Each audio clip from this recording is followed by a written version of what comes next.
Everybody, welcome to Beyond the Bell. I'm Andrew Zarian. I'm joined by my very good friend, the sweetest boy in all of Fightful. Not Rich Tambolian. Not me. Not MG Geek. The one, the only, Joel Pearl. Hello, my sweet babies. Hey. I had to pay a heavy tariff to have you on the show today. Hey, that's just what happens. Listen, if you listen to me and you take my calls and you accept my offers, then we'll just go back to square one and everything will be fine. Everything will be fine. What's going on? I'm excited for this because I had to make sure I'm recording. I haven't spoken to you in like a month. It's been, and we talk like all the time, but my December got so crazy and January didn't settle. Last week I was in the woods, taking things from the ground and consuming it and looking at the stars. It was amazing. So I'm, this is the first week that I'm like officially back in any capacity, functioning. It was a wild couple of weeks, man. I mean, here I am trying to text you all the time, and you're in the woods, and I'm in the weeds, and everything's just upside down. I don't know what to say anymore, but it's nice to connect. It's nice to redo this. Listen, while SP3 and Jeremy are holding down in the weeds now 5 days a week with the added of Tuesday, Thursday, I'll come over here. I'll fill in for Rich once in a while. Don't tell anyone, but tell everyone. It's a war. So are you off of that show? No, not at all. I'm still hosting Monday, Wednesdays. First of all, it's one of my shows. This is something this was something that Jeremy and I put together. No, I'm still Monday, Wednesday, and Friday. Tuesday is usually my day off, but when you come calling, I have to answer. I think In the Week should be a 5-day-a-week show. And it is. So now we've added Tuesdays and Thursdays. Jeremy Lambert and SP3 are hosting Tuesdays and Thursdays, and we're still live, Fightful Overbooked, 10 a.m. Eastern, going for 2.5 hours, however long it goes. Guests come in. They have one this morning. Brian Zillum from PW Torch is there. They're talking about everything from the Rumble to the Mavs trade. So go ahead and you can get in that. But this is excellent. Where you want to be right now. This is where you want to be. In the chat, Luis goes, Andrew Zarian, woodsman. I was a woodsman. Dude, I started a fire. I'm a city boy, and I started a fire. They had a schwitz, like a really nice European schwitz. So you have to start the fire outside to go with, to get it going. It was amazing. We had a fantastic week. You know what was great? I watched AEW in the theater. This house had a movie theater in the basement. So I was watching Dynamite in the movie theater. My wife came down. She goes, "What is happening here? I can't escape this. We're in the middle of nowhere. You're still watching wrestling." I go, "Listen, I have to. They'll send me back to my planet. It'll be a disaster. She won't be happy." A lot of professional wrestling, though. So let's start with this. Royal Rumble. Joel, give me your thoughts on the men's Rumble? Actually, let's start off with the women's Rumble, because there was something that was so evident during this women's Rumble. Do you know what that was? # bow down. # bow down? To the queen. To the queen. No, that's all. That is all it was. There is a major problem with these theme songs. Oh, we're doing this again. Okay. We did it last year. We did it last year also, but it was so much worse this year. Yes and no. So yes, first of all, I'm fully in agreement that the theme music is still a problem. I think if you watch the shows enough, you know who's coming out. Therefore, the ones who are on Raw, SmackDown, NXT every week, you kind of got it. But yeah, there are a bunch of themes that are still generic and not so great. Here's a good example. This is actually the men's Rumble. Was Finn Balor coming out to whatever the Judgment Day's EDM ripoff theme is, instead of his like dark brooding Finn Balor theme that they made for him. That one was really weird. But on the other side, they give AJ Styles his original theme back, and that's the way it should be. So like, I think they're correcting, as if they can, they're correcting it, which is a positive. Like I know this is controversial. I don't like the remake of the Roman theme. Really? I don't love it. I don't like it. I like the old one better. But that's me. But I could say that's me. I like Nakamura's new theme. That was nice, right? Because that's a newer theme. A lot of people don't love it, though, because it's such a departure from his original, but it should be different because he's a different character and a different presentation, so it fits what they're working with. He's an undead samurai. Perfect. That is what he is. The women's one, though, was, what did you make of the Rumble itself? I thought there were some interesting moments. I think Nikki Bella coming back was cool. I think Trish did really well. You know, to think about it, Trish came in at 25, but she was moving around tremendously in that match. We had Julia make her Royal Rumble debut. You had Stephanie Vaquer come out, look like $1 million. I like Stephanie Vaquer. She really pops to me. You know, if we're talking about the whole realm of the talent in this, obviously everybody that's there is talented. Don't get me wrong. But certain people stand out. And to a WWE audience that is not familiar with, with a lot of the women in NXT, because this was a very casual crowd. It's not the hardcores that are filling in a Royal Rumble. This is, kids and families and wives and husbands and cousins and whatever. You go to the Rumble. It's like, hey, you have a Rumble party. Stephanie Vaquer was what I got a lot of info on. Trish, obviously, people knew. Nikki Bella. Julia was another one. And nobody really cared that Charlotte came back. Well, they knew she was coming back. She was promoted for it. It was multiple weeks of promos and her saying, I'll be in the Royal Rumble. And at that point, it just felt kind of obvious, or not obvious, but at least she was the favorite. And it's understandable why. She's always presented in top capacity. And everyone else that was in that Rumble, you either kind of know or they don't have a set spot from WrestleMania. There's other stories at play. Like, it made sense for Charlotte, especially when you think about who the women's champions are right now. There are stories for both. And so I think going to Raw, you can talk, we'll talk about that in a bit, but like the women who are involved, there's enough to play with. And I like that part of Charlotte's. I do want to say Jordynne Grace, I was watching this with the kids and Jess, and I love watching like the Rumble with them because my kids are so excited for the Royal Rumble. They ask every month when the next Royal Rumble is. They still have not figured it out that it's a once-a-year concept.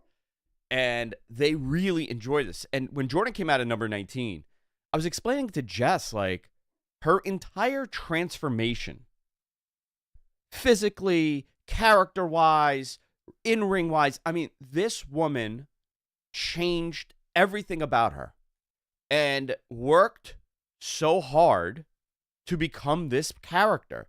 Or this person, she's a person, she's a character, whatever you want to say.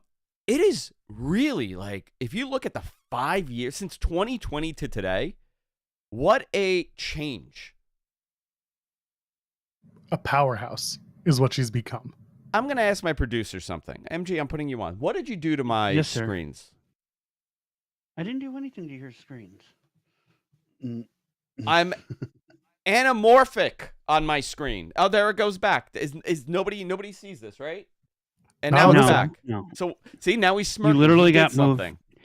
No, I moved you on my desktop. I don't know why that affects. And what then it moved. It moved me on mine, and I became anamorphic.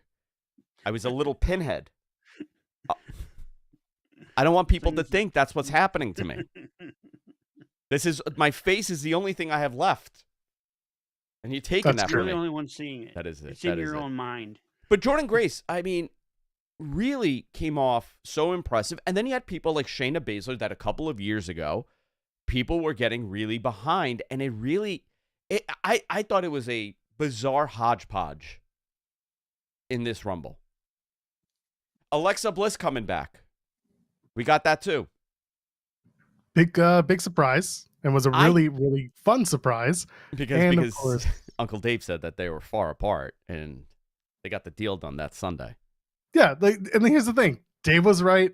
Mike was right. Yeah. Sean was right. No one was wrong in their reporting. And everyone at the time of their reporting or the time of their call, whatever it was, they were right. Things can happen at the last minute. And that's exactly what happened. And we have reports on Fightful Select about how that went down. And you can take a look again, best $6 in the business, get in on it. And we were right. And so was Dave. And so was Mike. And I thought it was absurd as I'm listening to them jump all over themselves because God forbid people want to ask about other things going on in WWE, TKO, and other people's offices. Overall, thumbs up, thumbs down, thumbs in the middle. I think it was a thumbs up. It was listen, there's nothing wrong with the Rumble when your nitpicks include the mid card. This was the most nitpicky thing I could think of, and that was the idea that you had Ivy Nile eliminate Lyra Valkyria. Lyra Valkyria is the Intercontinental Women's Champion, and last week Ivy was like, "I'm coming after that title." So she eliminates Lyra. Maxine, who's we've been told is a giant loser, comes in and she eliminates Ivy Nile, even though they've had a little shtick, but whatever. She eliminates Ivy Nile, who just eliminated Lyra, and then Maxine gets immediately eliminated by PFC, and then PFC all eliminated immediately after that. It's like you're just downplaying one person after another. And if that's my only real criticism of the Rumble, I think you did okay. I would have loved to have seen Becky Lynch, but of course there are other plans that will be, talked about later. But this was a fine Rumble. It was fine. It was fine. And I love the 6 p.m. start. Let me just tell you that. That is incredible for a number of reasons. One, being that I can watch it early, and it's not midnight, and I'm not banging my head against the wall, and my kids are able to watch it because my kids go to bed because they're children. 2 out of 3 pinfall match. Tommaso Ciampa, Johnny Gargano, DIY against Motor City Machine Guns. This, it was a fine match. I don't think it needed to be a 2 out of 3 pinfall match. I thought that first pin was brilliant. The big story here is everybody's waiting for the next match and the Rumble. And that's what this was. They needed to fill in another match. Was it necessary to have this match? I don't think so. Could they have ended the show 20 minutes earlier? Sure. This could have been anywhere else. That was my only gripe. This was the wrestling match on the card, right? Yep. Cody and KO was a street fight for all intents and purposes. It was a fight. It was a ladder match. The Rumble is the Rumble. There isn't exactly, other than spots, you're not watching for wrestling. This was the wrestling match. So it literally was a little something for everyone. DIY Motor City Machine Guns have had fantastic 2 out of 3 falls matches in their respective companies. So it made sense to do that. Having the Street Profits come out and take out both DIY and Motor City Machine Guns, that I didn't love because people thought it was a heel turn since they attacked Motor City Machine Guns, but then they did DIY. So Michael Cole is on the call having to explain to the audience why it's not a heel turn and why they did it. And that doesn't work for me. That always kind of muddies up the waters. And if you're explaining why something's happening, then you've clearly confused the audience and it doesn't work. I agree with you. The ladder match. What did you make of this? Kevin Owens, Cody Rhodes. Kevin killed himself. Fantastic. Yeah. Not the killing, the match itself. Kevin is so good. And, Cody's fantastic, but Kevin really, he's so good in this role. Just being a real piece of crap. He's so good. He's the most aware person on the roster, and he uses that to his advantage in his character. Yeah. You want to know what my one gripe of this whole story was? What? Why did they put the titles above the ring at Saturday night's main event and Raw the next night and SmackDown on Friday, only to have both men walk out with their damn titles on the Rumble? And so is the classic title going away now? I think so. Yeah. So Cody brought it back. He wore it once. Kevin stole it, and he never got to wear it again. Yeah, it was gifted to him. He was told by Triple H, don't lose this thing. And then he lost He's like, listen, Cody, I went on WWEshop.com and I ordered you this replica. Here you go. You could go out with it now. And everybody started talking about how it's a replica. Now I don't know if I can trust you with one of my old WWE title belts. He doesn't have that one. He never had that one. Well, you can give him the old King of Kings one, the memorial, not the memorial, the other one, not memorial. The commemorative. Thank you. The memorial one. That's another time, another place. Men's 2025 Royal Rumble. I had a lot of fun with this. Oh, Joel heel turn on Jeremy by joining Zarian now. Yup. Hey, all I gotta say manipulative. Is, if Jeremy Lambert wants to call me two-show Joel or say that I run from the grind, here I am on a Tuesday working my ass off. I thought I was the most controversial figure here on Fightful, but I've had to step it up, apparently. Now I'm stealing talent from other shows. Just got some money, baby. That's all you need. That's it. I will pay you in 5 Ameros. Is that like American Aero bars? Is this chocolate? No, do you know that conspiracy? That do you know about the Amero currency? This started during the Bush era here in the States. That America, Canada, and Mexico are going to have one shared currency called the Amero. This is when the euro came into play, isn't it? I guess so. Yeah. Oh, dear. Yeah. Oh, dear. Listen, I told you I had to pay a heavy tariff to have you on today. I don't know. This is not good. I can't afford this moving forward. Men's Royal Rumble. Okay. I want to criticize this, okay? I want to talk about this. And I don't want anyone to attack me on this. I thought Penta was a mess. Okay? It was not good, that Rey Mysterio-Penta exchange. I love Penta. I think he's the most talented. I think maybe nerves are playing a part in this. You know, it's a different ring. It's a different this. It's a different that. You know, he needs a little bit to marinate, which I agree with. I thought this was bizarre. Do you agree or disagree? I disagree because I don't think that Penta looked bad per se. I think maybe he was getting used to the Rumble format. You saw the way he was taking bumps at first. Yeah. Then he kind of came around and figured it out. People didn't seem to care. I know that, you know, online and people that's were good. like, "Oh, I'm glad people didn't care. I'm glad people didn't care. I gotta call it honestly, and of course, I really do that with you know, in-ring shenanigans, but you know, there were a number of spots. You know, there was that one spot that he picked Rey Mysterio up, and then Rey went right onto Chad's knees. But why did Penta sell it? Maybe he was hurting earlier in the match. No. He was standing up. He was standing up. He was fine, and then he sold it like Rey did something to him, and I was like, okay, it's getting wacky here in the beginning, but he figured it out. I feel like once Braun Breaker came in, that's when everything kind of settled in. You know, once you got to number 7, and then you had that ISO Speed moment where he snapped them in half. I thought this was a fine Rumble. I didn't have as many issues as some other people did. I like that the second half was heavy loaded, starting with Joe Hendry. Love that everybody knew him. I have to tell you, you know, obviously you and I know who he is. Our audience knows who he is. But so many people are like, oh yeah, that's the guy that comes up on my TikToks. That's it. And I was like, he's never come up once on my TikTok. You're clearly watching the wrong TikTok videos then. You don't know. My TikToks are so effing disturbing. I believe that. I really do. It's the most schizophrenic TikTok you could imagine. It's like I'm not even music. You're not even on it. Yeah. So I don't really, I don't know. I'll watch reels once in a while on Instagram or on YouTube. I'll watch shorts, but like, I'm not a TikTok person. Oh, forget it. Instagram, that explore page on Instagram should be set on fire. Oh, I do not use it. Everything is my For You. I curate my world for me. I'm not like, I'll go outside my bubble sometimes, but it ain't going to be because of Instagram or other social medias, because I know who runs them and who wants me to see what. I'll see what I want to see. Thank you. Yeah. I'll see what I want to see. Yeah, I'll see what I want to see and who I want to see. Thank you. It's fine. Rey Mysterio was number 1. Penta was number 2. Chad Gable 3. Carmelo Hayes came out as 4. Santos Escobar, Otis. Braun Breaker. This man is so impressive. They had a little something there.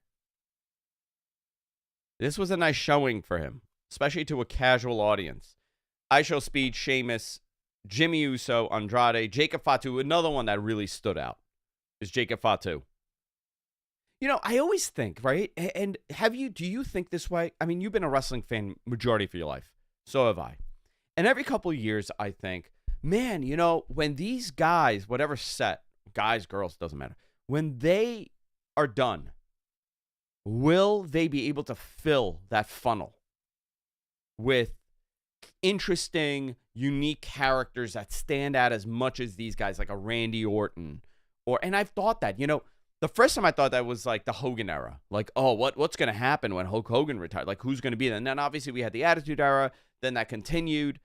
And it was getting a little worrisome for people when they're like, well, you know, when John Cena and CM Punk and these guys start retiring, which they are, what's going to happen to that funnel of talent? It's never ending. Because Braun Breaker, Jacob Fatu, these are the guys that are going to be there for the next 10 or so years. And you can see that. and they have an NIL program, and they have NXT, and they have LFG, and they have the Evolve program, and they have WWE ID. They're looking, they're scouting. They know that they need to fill those funnels, and that the Yeah. funnels, and it's exactly what that is. It's a funnel. Every single guy, girl, whatever you put in there, if you put 60 in there and 2 come out, that's a win. Look at this next step of people, right? Joe Hendry, Roman Reigns, Drew McIntyre, Finn Balor, Shinsuke Nakamura, Jey Uso, AJ Styles, Braun Breaker, John Cena, CM Punk, Seth Rollins, Dominic Mysterio, Seth Rollins, Sami Zayn, Damian Priest, LA Knight, Logan Paul. What a final 15 to be called in there. Yep. It was a tale of 2 half rumbles again. Yeah. Just like 2020. Just like 2020. Who was the agent on this? Oh, I don't have that info yet. I thought I know- Fightful Select would have posted that immediately. I know that we had names of people who were involved in Rumble, but I gotta go back and find it. But I while you want to know talk, because this was a very different. I mean, this is the new way of doing the Rumble. You know, this is not the Pat Patterson Rumble. This is a tale of 2 halves, like we saw in 2020. I thought this was fine. A lot of people were confused on the CM Punk elimination after he eliminated Roman Reigns and Seth Rollins, and they were in that mix.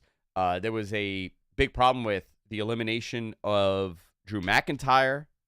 Afterwards, he was very upset, apparently at LA Knight. I think this is fine. I thought this was a good story, and to have Jey Uso win the Royal Rumble surprised a lot of people, but not in a bad way. And if you watched Monday and how popular he was coming out on Monday, 100% you know this was not the wrong decision. So first of all, Shane Yeah. Helms helped produce the men's Rumble. Okay. So watch out, here comes Hurricane. The women's Rumble was produced by Petey Williams, TJ Wilson, and Kenny Dykstra. None of those names should interesting. surprise anybody. Yeah. Yeah, So I there mean- you go. Jay was the right call. Jay was the right call for the most shocking outcome while also giving you the most over guy in the room. And when But I they've say been over, telling you this for a while. They've been telling you Jey Uso is the most popular guy that they have. yep. And again, for those who are looking for the best wrestler on the card, best moves on the card, no, you're not going to get that from Jey Uso. But if you're looking for the guy that are literally going to ask for an encore on an entrance on a Monday Night Raw, you got that guy. And the shock and the awe was there. Jey Uso's, I love the way that he reacted when he knocked out John Cena. Yeah. He's sitting there. He's literally saying, and he said it on Pat McAfee, but I saw it like when it happened. He was like, oh shit, oh shit, oh shit. Like he's having that reaction. It's perfect. Yeah. It got everyone. And I think Listen, that and it's a he, great that is call. Jey Uso is a great example of that next generation of talent that will be, you know, they're looking for a cooler world champion. That is literally what they're looking for. They want someone that crosses over mainstream pop culture to hit a young demo. You want the young demo. And this is what is great about having Cody on one side and potentially Jey Uso on the other.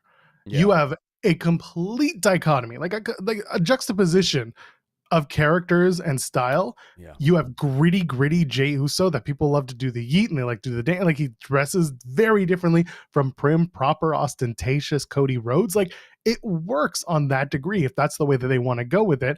And it feels like they will, because WrestleMania is full of so many stories and so many matches. And to me, doing a match with Jey Uso and Gunther one more time after Gunther has had Jey Uso's number for years, and for multiple championships, this is the opportunity you have to create a moment, which is what WrestleMania is typically built around, where David beats Goliath and he wins the big one, and main event Jey Uso becomes literal main event Jey Uso as the world champion. Do I think that this match will go on last on one of the nights? Currently, I don't. But do I think that it would get people absolutely out of their seats and loving it? The party will be going on. It'll be great. Yeah, you know, to talk about that separation, right? That contrast of brands and the people, you know, the champions that are representing that brand. I have to tell you, Gunther and Cody being champions at the same time may not have been the best optic decision for that company. And I'm because they both are more put together in a sense. You know, they're wearing the suits. They're the champion. They hold the belt. Like, you want that contrast. You want very different styles of champion. I get why Gunther is the world champion, and I agree that Gunther should have been world champion, and I also like that when Damian Priest was champion. But however, if you have Jey Uso champion and Gunther is a champion, I get it, right? You're kind of filling in the spots to see, okay, we're gonna hit this demo, we're gonna hit this demo with this, and we'll in a couple months we'll reshuffle the deck again. I think Jey Uso winning that at WrestleMania is gonna be great.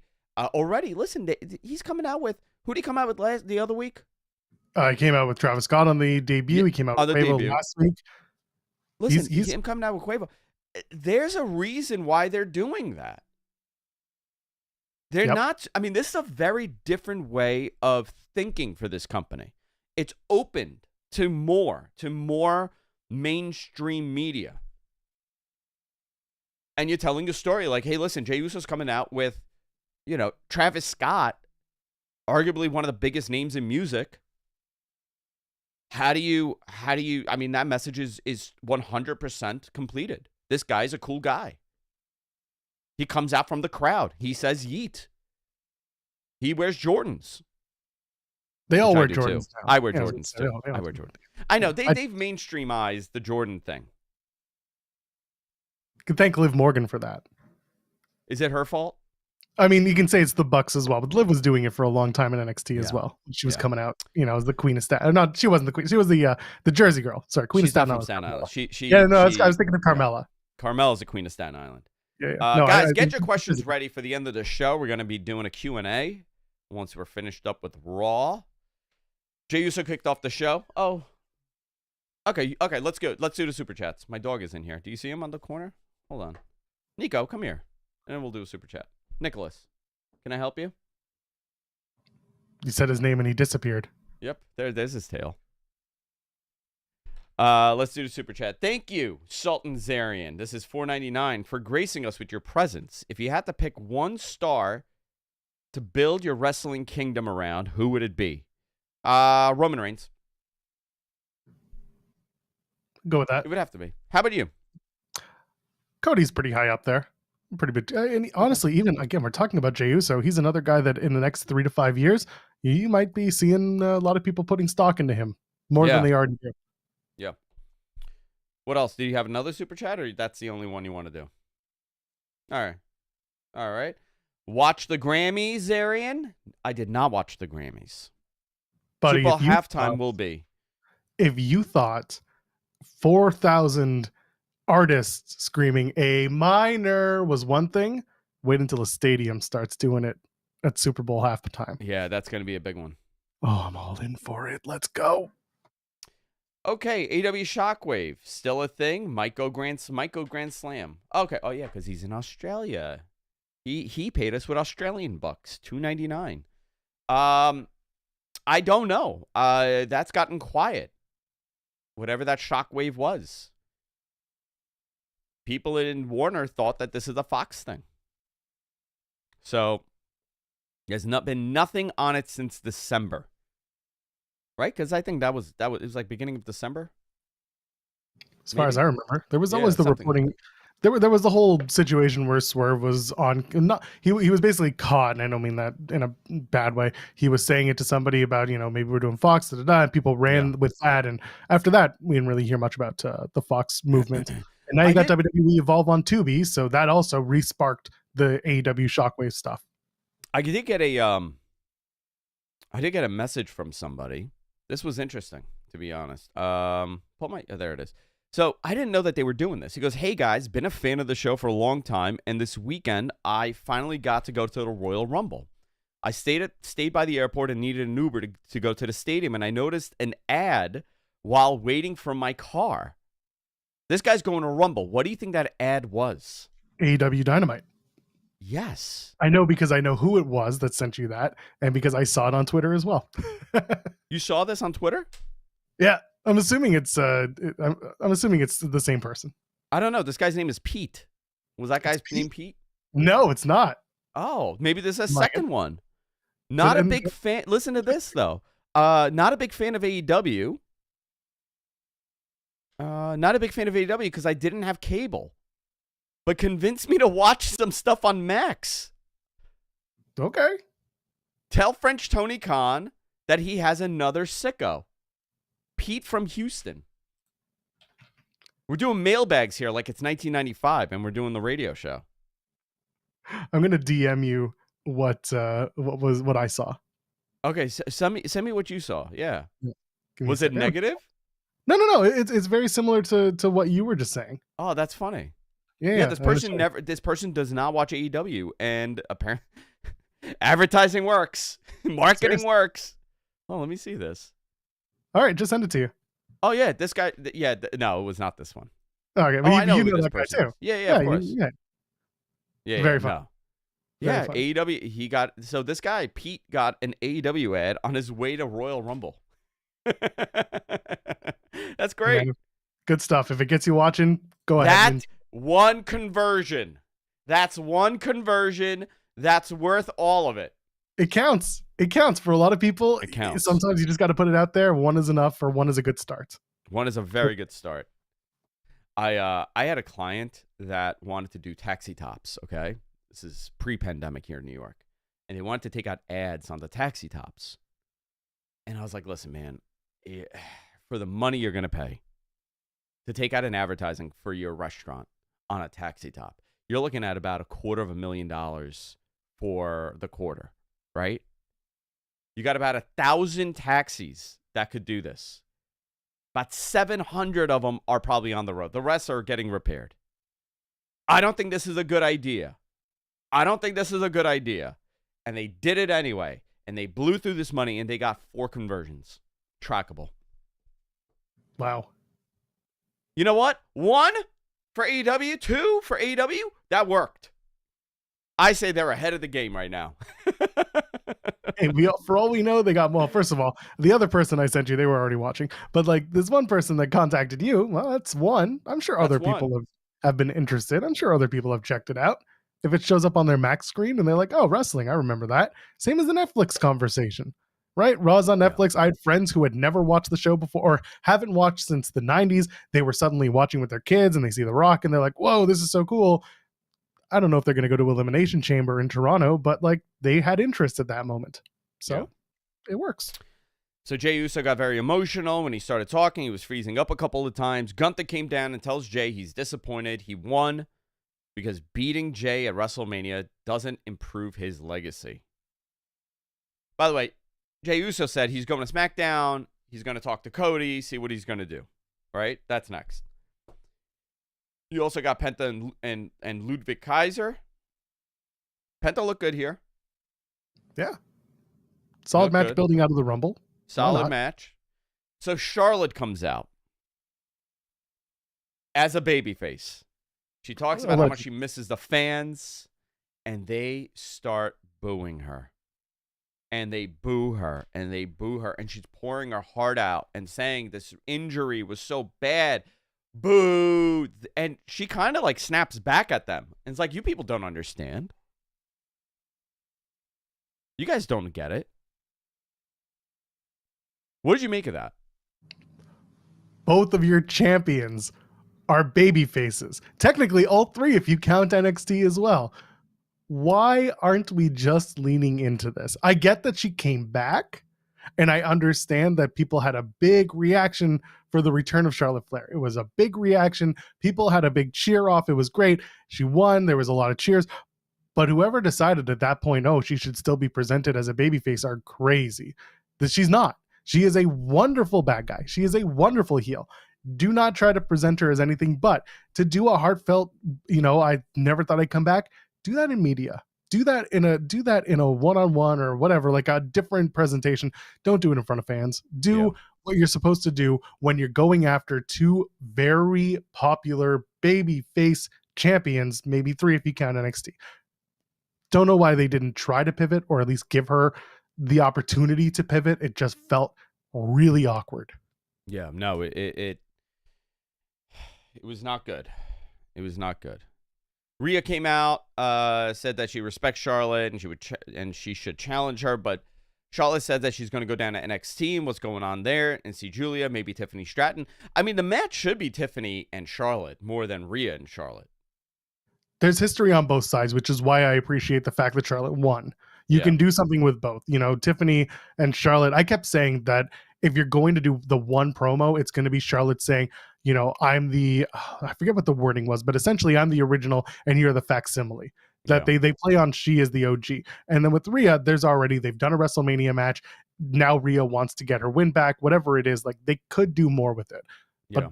Charlotte and Tiffany seems like the match right now, which is great. I'd love it. Backstage,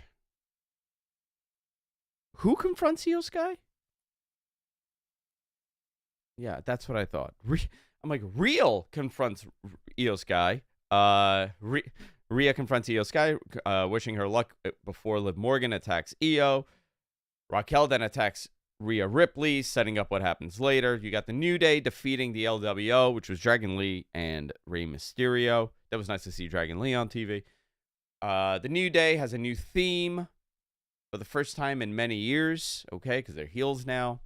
Logan Paul came out in the middle of this one to scout Rey Mysterio. So I guess that's the match next week. Yeah, This they is have the a qualifier. Elimination Chamber qualifier. I mean, Logan should be in it. I don't think Ray's going to be in it, but to add something to it. Maybe CM Punk costs, somebody the match. Logan Paul the match. You could do that. We should be so lucky. We should be so lucky. So they gave an update on Roman, and they said he's indefinitely out after the injury he suffered. But they didn't say what it was. On the press conference, on that post show, Triple H pretty much said, like, there were no injuries. Everything was fine. This man had his skull crushed. I mean, he got a double foot stomp on the head I guess that was by mistake, but I mean, is he concussed? Is he not? They looked concerned. I think it's just a story. Just a story. I think it's just a story. Just a thought. So it's a couple nights after the Rumble. We got a lot of time until Mania.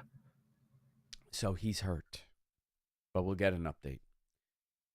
Women's Elimination Chamber qualifier, Liv Morgan defeated Io Sky by DQ.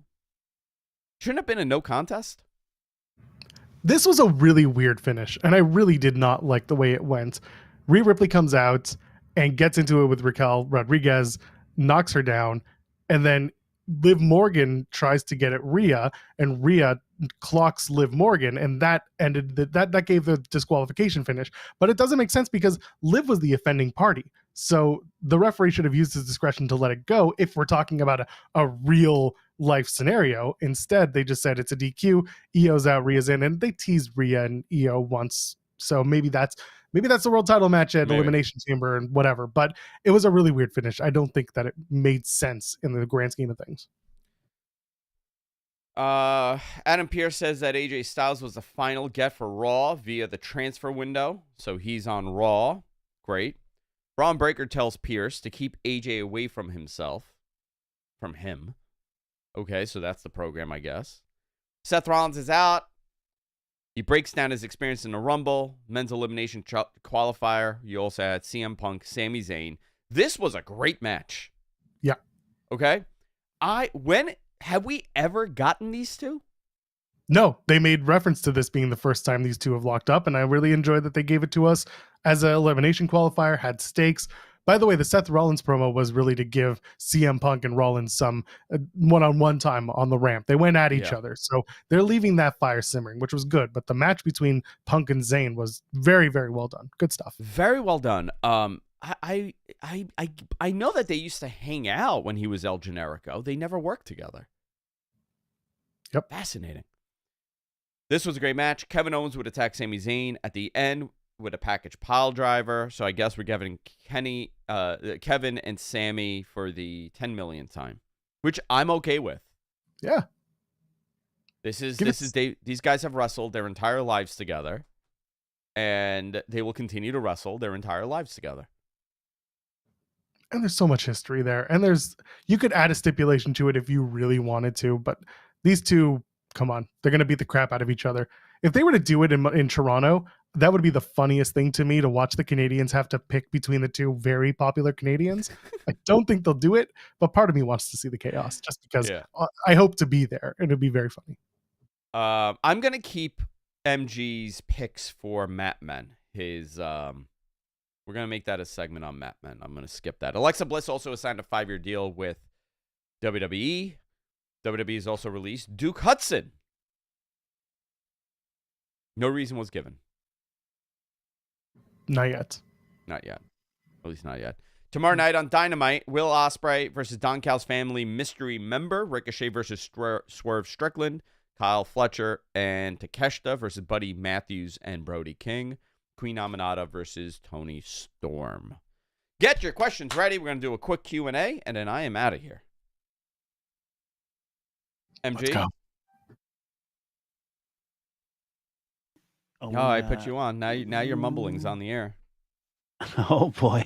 Oh boy. Get your questions, guys. We don't have any quite yet. All right. Get your questions in there. I thought, listen, actually, you know what we had? We have Collision here that I did not touch. You know, it was actually a good Collision. It was fine. We picked fine. We picked 2.5 things. I try to pick 2.5 things from wrestling shows to talk about because that's an old Kevin Dunn model, right? You pick 2.5 things that the crowd's going to remember and go home with. Collision had 2.5 things. They had the you can talk about the Mid-South Street Fight, fine. Yeah. To me, it was the Harley Cameron interaction stuff. I think that was great with Mercedes as well. That was good. And the Tony Storm soliloquy, which was like the most soliloquy you could give in a soliloquy format, because she stood there, spotlight, no theme music, just talking, and it was fine. Other than that, like, it was the matches were good. It was fine. Roosh came back. It was a show for show's sake. Like, if you like the wrestling, then you had fun. Yeah, the wrestling was good. I liked it. All right, no questions? I'm out of here then. Okay, give me a question. Okay. I saw Drew McIntyre had a backstage drama, but I would want to know, why would Drew feud with Priest? A Priest was transferred. It's WrestleMania. This is supposed to be a WrestleMania match, yeah. I know, but I mean, it's WrestleMania, so they get to do that sometimes. The Rumble kind of messes up the split. Drew and Priest would be a really good match. Again, there's history there. WrestleMania, Drew got cashed in on by Priest. Yeah, and that set up the Punk thing. Yeah. I'm for that. There's reason to do it. Yeah, and Drew might be also going to SmackDown. We don't know officially yet. Yeah. SmackDown. What's a heavier roster right now, Raw or SmackDown? They gotta make SmackDown a heavier roster because they have 3 hours of programming every week at this point. They have some low. Okay, so last week's SmackDown and the week before was a focus on lower card talent, which is something that SmackDown needs to do, because they need to start building those people. Because for so long, SmackDown was the Bloodline show. Nothing else mattered. Yeah. Now they're realizing, we don't have Roman, we don't have the Solo story, we don't have Sammy, we got to balance those opening Bloodline segments. Sometimes they were like 35 minutes. Yeah. So that's why you got to start building your new top talent, or at least the new people you want to put a spotlight on. I think that's a good thing. What brand will Jordynne Grace go to? NXT, SmackDown, or Raw? A lot of people feel like she's finished her NXT stint. However, she's mentioned seeing Julia soon. I would like to see her on SmackDown potentially, but time will tell. Yeah, I think she's a great addition, though. If there was one acquisition to make like that, it would be her. And they're very high on her. As they should be. Very high on her. Yeah, professional, does extremely well. People love the work that she does. In and out of the ring, very, very well respected. Yeah. When will we see Asuka? Is that it? When will we see Asuka? And will she have a match at WrestleMania? I don't know, actually. Creative is being worked on for her. Huh?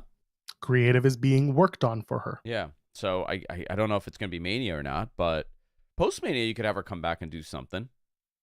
Yeah, her and Becky Lynch, for that matter.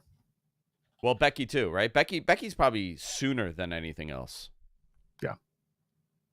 Well, you might hold off until after WrestleMania with Becky. Armand, what's the best food snack you had for the Rumble? What did I have for the Rumble? Let's see. Well, we went out to the movies on Sunday. No, that was Saturday. Saturday was the Rumble. Went to the movies on Saturday, and then we went to press. I had a salad, and then I didn't eat for the rest of the day because I'm cutting weight right now. I got too chunky. Jess has the BMI thing, and she pinches my sides with it, and she's like, no eating today, no cookies. I did make borscht. I did make borscht yesterday. You little Russian nesting doll, you. Oh man, my borscht is delicious. I make it like twice a year, and the kids love it too. But it's more like a stew instead of a soup. I make it more like a stew. Do you put the sour cream on top? Oh yeah, and the fresh dill and the parsley. God, you are my father. Your father made borscht, huh? He grew up with a Russian and a Polish family. So yeah. I make it twice a year. My father. By the way, so I make it for him.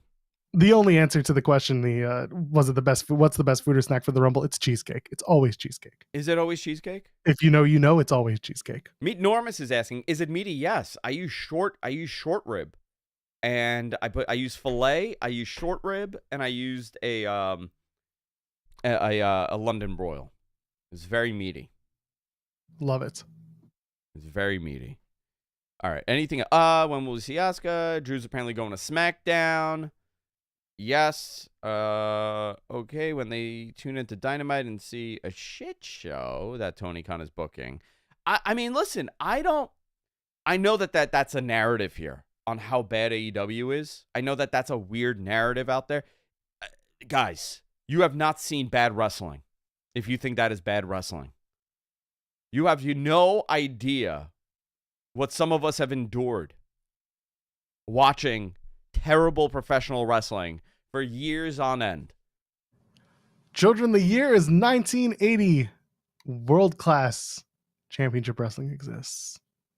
Don't do it. You're going to absolutely get sad. Yeah, don't go to 1980. You'll be sad. Beyond the Bell, is WWE done with having legends in the men's Rumble? No, they're not. I just don't think they had, and they had a different philosophy. I think the legends are a great thing. But really, some of those guys, it's hard. Also, this is a deep roster that they have, and they need to start really, showcasing. And that's what they did. Same with the women. Yeah. You had a couple of NXT. The only TNA talent across both Rumbles was the champion. That's it. And then other than that, you didn't really need legends. Trish was there because 25th anniversary, number 25. Nikki Bella's coming in potentially to do a WrestleMania match. Like, they made sense of everyone who was in the Rumble in one way or another. Yeah, I don't. But who would you have brought that made sense? If he was available, Sean Waltman would have been the only one that I would have considered to do something. We never got his return. Yeah, and he's coming off of diverticulitis, so he's another one that's like, he's not 100% yet. So if he was working to make a return. He was going to do something. I don't know with WWE or not, but I know that he was working at doing something, and then he got diverticulitis. But prior to that, he had an injury also. Oh, yeah, I remember that injury too. Oh no, not the butthole one. Not the butthole one. Not that the was tornado. That was 2016. It's not that long ago. Is it 2016? Was it Chikara? Did he do it at Chikara? Oh, I don't remember that one. I gotta check this out now. He was in Chikara. He came out as a 1-2-3 kid. He shaved his beard and everything. Yeah. All right. Maybe I hallucinated that. Did that not? When he ripped his asshole? I'm not laughing. That's a terrible injury. He says it nearly killed him. So 2013 may have been when it happened. You know how Hogan talks about how he was the biggest guy on the roster, but like an idiot, he fell on his ass every single night, multiple times a night, with that leg drop that broke his back. X-Pac, that Bronco Buster. You know what? That's the casualty of doing a Bronco Buster over and over again. He injured himself at a GCW show. Oh, that's right. Yeah. Well, regardless. Yeah, he did on Janelle's Spring Break. I remember that. Yeah. I remember that. Here's a small stack of monies for Beauty and the Beast. I'm the Beast. He's the Beauty. Will the WWE Tag Division have a Meat Mayhem tourney with all the beef? You know who had a reunion on that Jericho cruise? Enzo and Big Cass. You can't teach that on international waters. And you can't teach that. I have very unpopular opinion. I think he needs to. I want to see that. Hey man, everyone's got an opinion. It's fine. It's fine. Listen, I could be wrong, and I'm okay with being wrong. You were not entertained by them as a tag team. Listen, opinions are like torn assholes.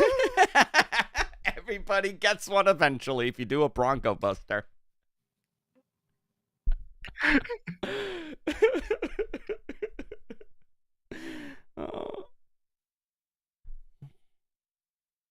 Cha-ching. Which show is this?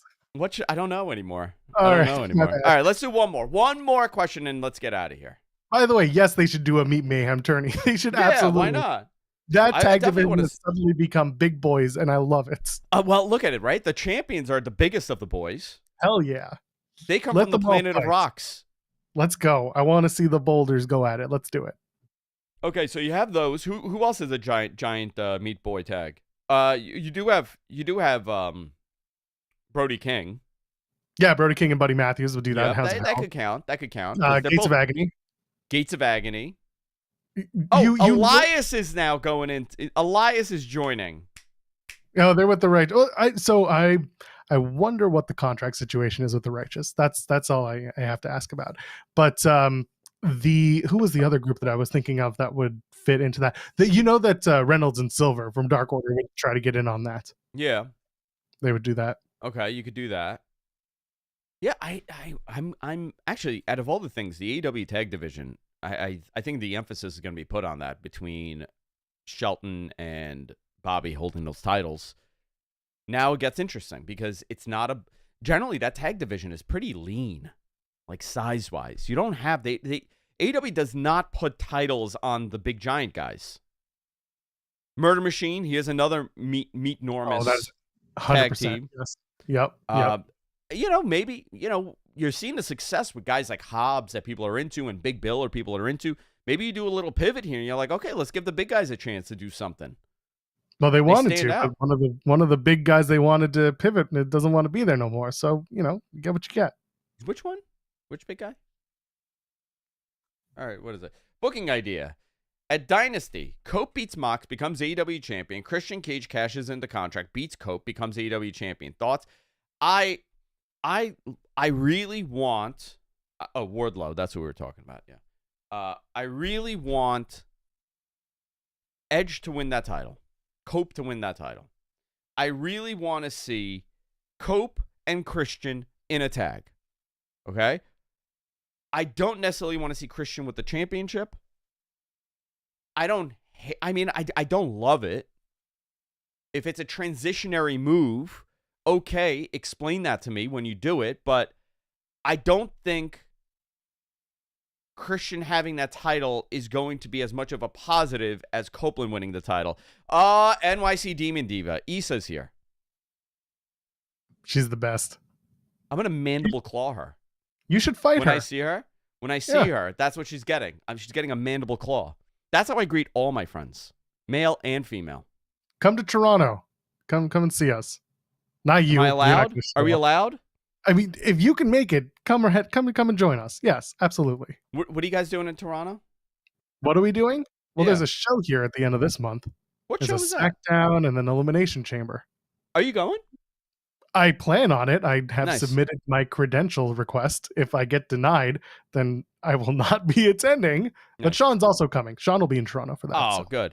I miss Sean in New York. I didn't get a chance to see him. It was like better the worst. Okay. Dude, it was the worst week. It was like the worst week. I had like 8 million things happening.